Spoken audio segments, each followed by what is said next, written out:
আমি প্রথমেই আপনাদের উদ্দেশ্যে বলবো যে আমাকে স্যার ভাবার দরকার নেই, স্যার বলারও দরকার নেই। আমি আপনাদের সন্তান হিসেবে এখানে এসেছি।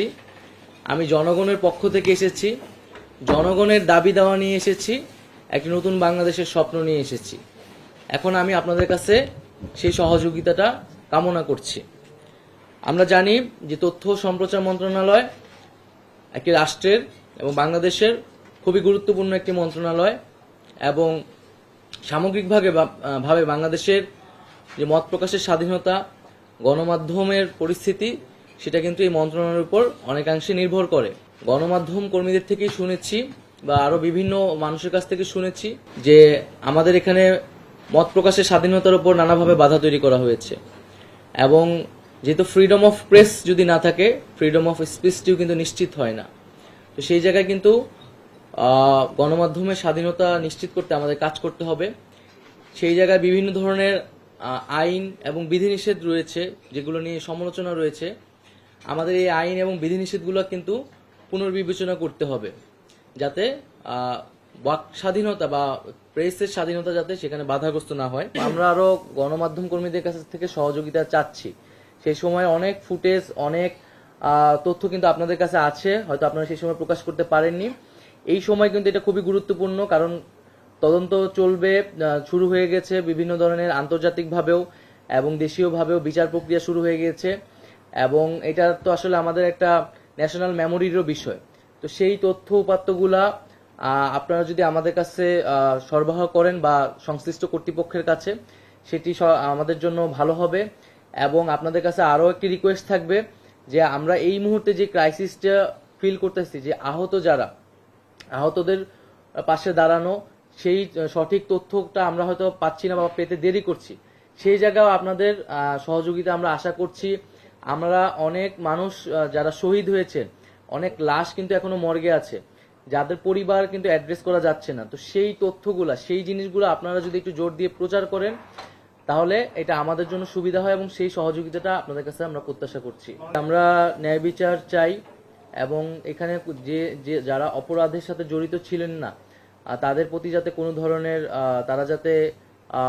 তাদের বিরুদ্ধে যাতে কোনো ধরনের ব্যবস্থা না নেওয়া হয়, সে বিষয়ে আমাদের নির্দেশনা রয়েছে।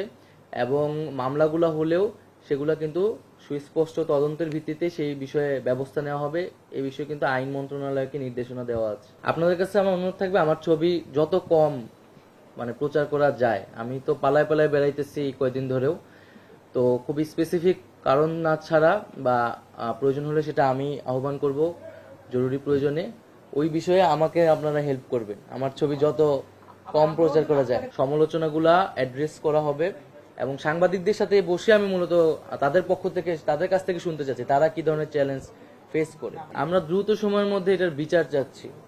এটা নিয়ে আর কোনো ধরনের আমরা প্রহসন, এটা নিয়ে আর কোনো ধরনের টালবাহানা চাচ্ছি না। প্রায়োরিটি তো আমরা সব মন্ত্রণালয়ের সর্বশেষে একটা কাঠামোগত সংস্কারের কথা ভাবছি, যাতে দীর্ঘমেয়াদী এটার সুফলটা আসে।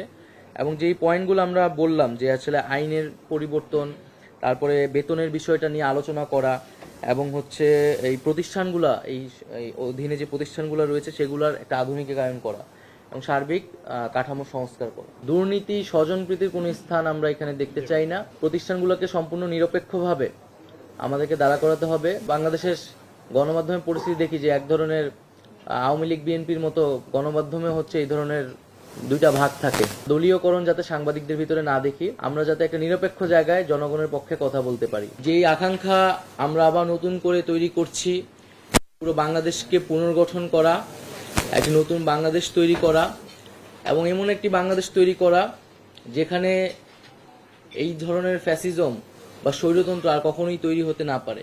গণমাধ্যম এবং মত প্রকাশের স্বাধীনতার উপর কি ধরনের নির্লজ্জ হস্তক্ষেপ হয়েছে, আমরা চাই না যে সামনের বাংলাদেশে এই ধরনের ঘটনা ঘটুক। এই আন্দোলনে ছাত্র জনতা, শ্রমিকদের পাশাপাশি কিন্তু প্রচুর সাংবাদিক